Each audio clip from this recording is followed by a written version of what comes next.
Hey Ducks fans, it's that time of year again. Training camp opens up tomorrow.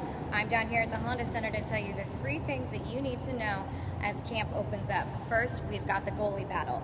Frederick Anderson backed up Jonas Hiller for most of last season. Tremendous in the postseason until he got hurt. And then we saw rookie phenom John Gibson. But Gibson struggled in Game 7 in that freeway series. It was maybe a little bit too big of a moment for him. Where's that race right now? Head coach Bruce Boudreau says it's still the starting line. He wants to see more from both of them as camp progresses. Number 2, we've got Ryan Kesler down here from Vancouver. The deal that was rumored all last season finally got done in the offseason.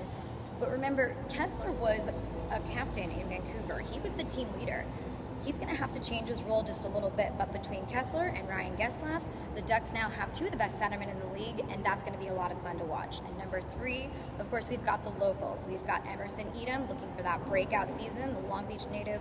Bruce Boudreau says he still wants to see a little bit more maturity out of him. And Nick Kerdiles, the Ducks' second-round pick from Irvine.